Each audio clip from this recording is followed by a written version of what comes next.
Hi guys, இனி நம்ம movie ரிவ்யூவில் மனிதர்கள் இந்த படத்தோடைய ரிவ்யூ தான் பார்க்க போகிறோம். இந்த படம் இப்போ தேட்டரில் சஸ்பென்ஸ் கிரைம் த்ரில்லர் மூவியாக வெளிவந்திருக்கு.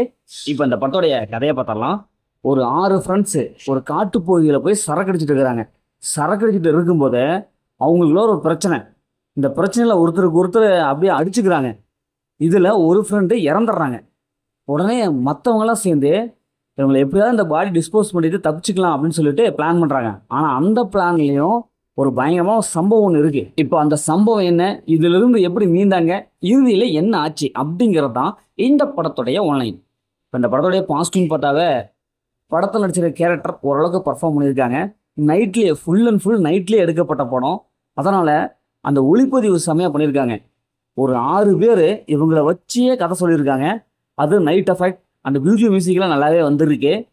மற்றபடி இந்த படத்தில் பெரிய ப்ளஸ்லாம் எதுவுமே இல்லை. இந்த படத்தோட மைனஸ்ன்னு பார்த்தா இவங்க இந்த 6 பேரை மட்டும் காமிக்கிறாங்க. அதனாலேயே படம் கொஞ்சம் போர் அடிக்குது. ஏன்னா ஆரம்பத்தில் ஓரளவுக்கு ஓகே, செகண்ட் ஹாஃப்லேயே இந்த 6 பேரை மட்டுமே புள்ளிங்களே காமிச்சிட்டே இருக்காங்க.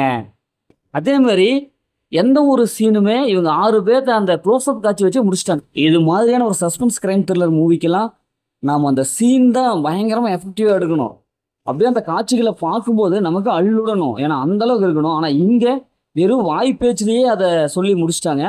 அது ஒரு பெரிய மைனஸாகப்படுது. அதே மாதிரி ட்விஸ்ட் அண்ட் டர்னிங் எந்த இடத்துலையும் மெயின்டைன் பண்ணவே இல்லை. சும்மா பேசிகிட்டே தான் இருக்காங்க. அவளைய ஒரு சின்ன ஒரு ஷார்ட் ஃபிலிமாக எடுக்க வேண்டியதை ஒரு படமாக எடுத்து நம்மளை பொறுமையை சோதிக்கிற மாதிரி இருக்குது. ஸோ இன்னும் கொஞ்சம் டீப்பாக யோசனை பண்ணி அந்த வெவ்வேறு லொக்கேஷன் இன்னும் அந்த காட்சிகளை அதிகப்படுத்தினா படம் நல்லாவே வந்திருக்கும். இந்த படத்தில் அந்த மாதிரி சீன்ஸில் எதுவுமே இல்லை. மொத்தம் அந்த படம் எப்படி சூப்பராக சும்மா இருக்காங்கன்னா இந்த படம் ஒன் டைம் வாட்சபிள் தான் நாங்களும் சொல்கிறேன். ஓகே, இதேமாரி அடுத்த ஒரு புதிய மூவி ரிவ்யூவில் சந்திப்போம்.